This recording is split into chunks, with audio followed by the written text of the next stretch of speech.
Lima Delta Channel 46, Telebridge station calling for you, Kevin. Do you copy? Over.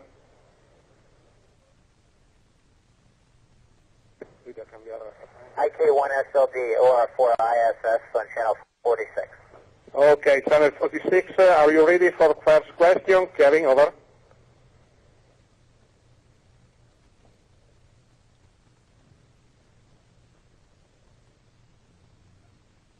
Oscar Romeo 4, India Sierra Sierra, you hear India Kilo 1 Sierra Lima Delta Channel 46. We're on channel 46, India Kilo 1 Sierra Lima Delta, this is OR for ISS, loud and clear on channel 46, over. Okay, are you ready for first question, please? Go ahead, Kline. My name is Maddie. Were you already a ham operator before going into space, or did you learn so you could become a part of the ARISS program? Over.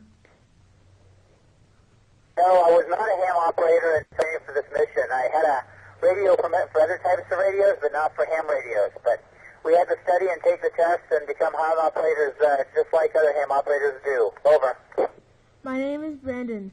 How do you reposition the ISS if you need to change its orbit or dodge some space junk? Over. Big question. Well, the most effective way we change our path is we fire our thrusters on the Russian segment in the same direction that we're moving. And if we add 2 feet per second of velocity to our space station, then that boosts our altitude in the orbit on the other side by over a mile high.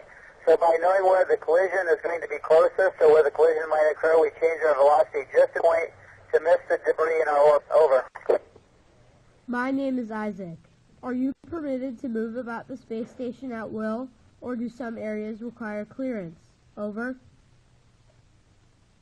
Isaac, we can go anywhere in the space station that we want to at any time. No clearance required anywhere. It's international, and it's really nice. Of course, we would need special permission to go outside the space station. Over. My name is Evan. Is there a math concept that, when you were learning it, you said, what will I ever use this for, that you now find yourself using regularly aboard the space station? Over. Well, I remember learning trigonometry and some types of algebra and wondering about those, but all of our orbits are all about angles and sines and cosines and circles, so our flight path around the Earth is made up of those things and combinations of them, so it's very important to me every day. Also, calculus is essential to spaceflight. We couldn't fly in space without it. And I don't use it, but Mission Control uses it every single day for us. Over. My name is Samara. What specialized training do you receive to prepare for EVAs? Over. Samara, we have to learn how to use every tool that we might use outside, how to work in our spacesuit, which is very complicated. The spacesuit's like a little spacecraft. It has air and cooling, electrical systems, communication systems, and a little jetpack in case we come loose from the space station. Also, we practice spacewalking underneath the water so that we can float in any orientation, just like we're in space. Over. My name is Tyler. If you were able to see the solar eclipse on November 13-14, what did it look like? Over. Well, we tried to see it, Tyler, but we couldn't. They told us it would be a big dark splotch on the ground in the distance, like a shadow, but we really wanted to see it, but we couldn't. Over. My name is Rishi. Are any aircraft within the Earth's atmosphere visible?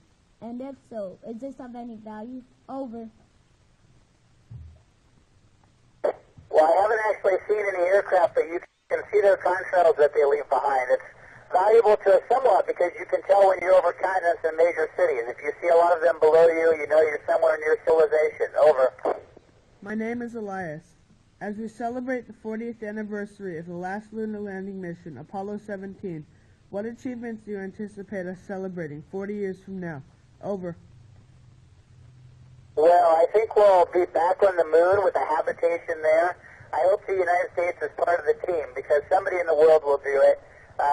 Perhaps we'll also have the technology to get to Mars quickly and start exploring there too. And maybe it won't take 40 years. Maybe it will just be 20. Who knows? Over. My name is Aviv. When you work on projects with astronauts from other countries, do the language differences cause any problems? Over.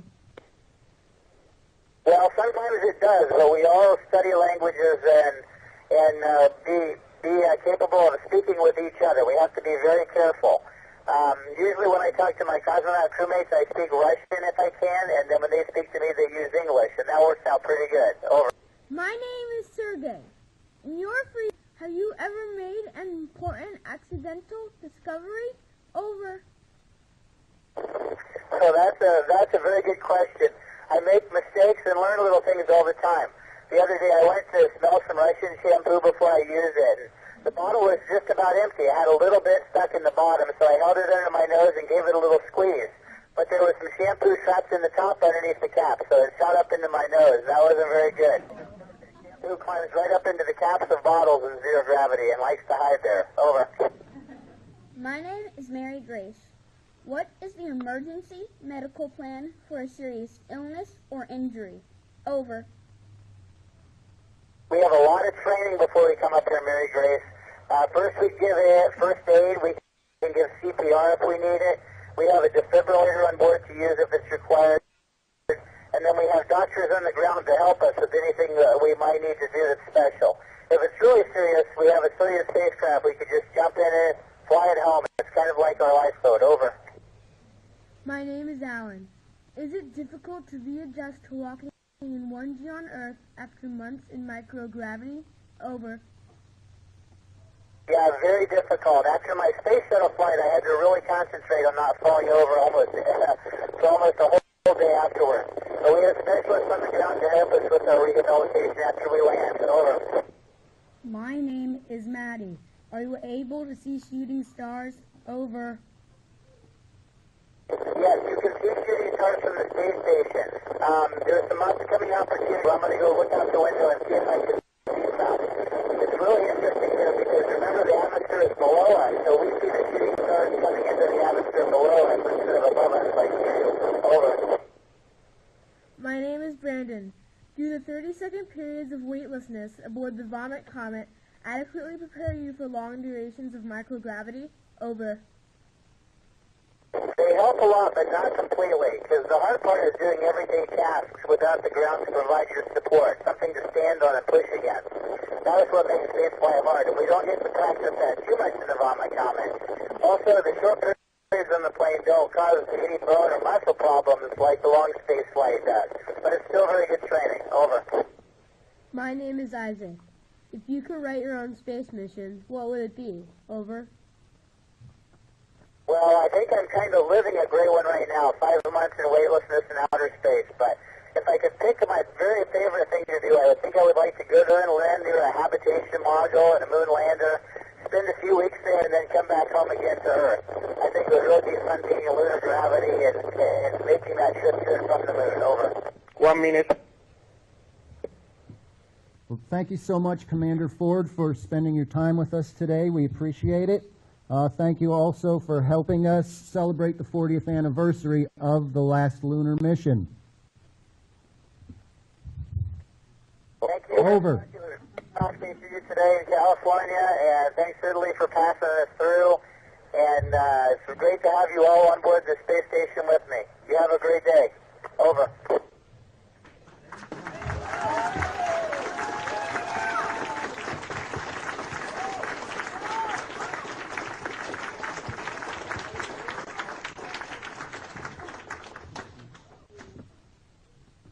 Okay, Thank you very much.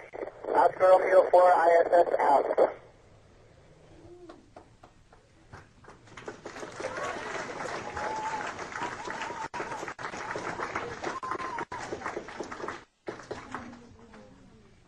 okay, the ISS has passed out of range. Ladies and gentlemen, we've shared a moment of history.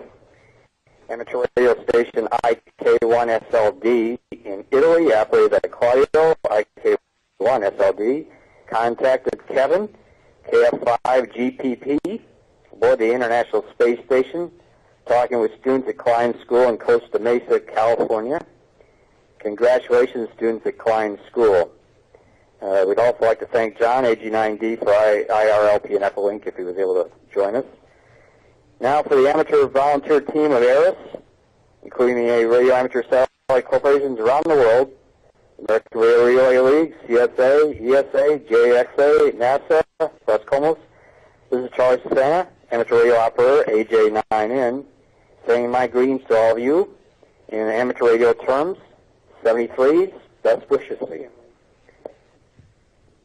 Okay. Operator, I think you can go ahead and stop recording and everything. And we'd like to give a big shout out and thank you to Claudio from here at Kline School. Grazie, amico mio. Grazie a voi. Okay, Charlie and the school, thank you to all people involved in the contact today for the beautiful work in Costa Mesa and the beautiful equipment at school. From Italy, we send you our best greetings.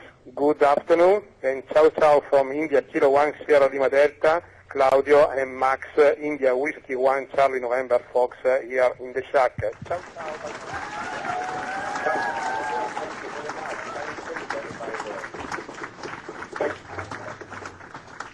And of course, another one goes to Mr. Charlie Sufana, who has walked us step by step through this whole ordeal. Thank you, Charlie.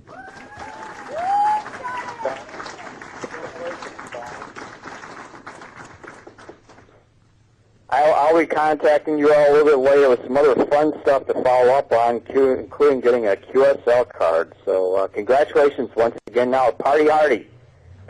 Thanks again, Charlie. All right, thank you very much.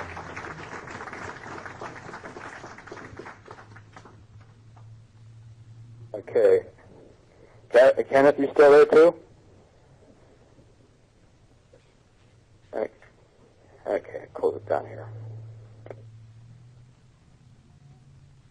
Are we good, Charlie? Do you have more for us?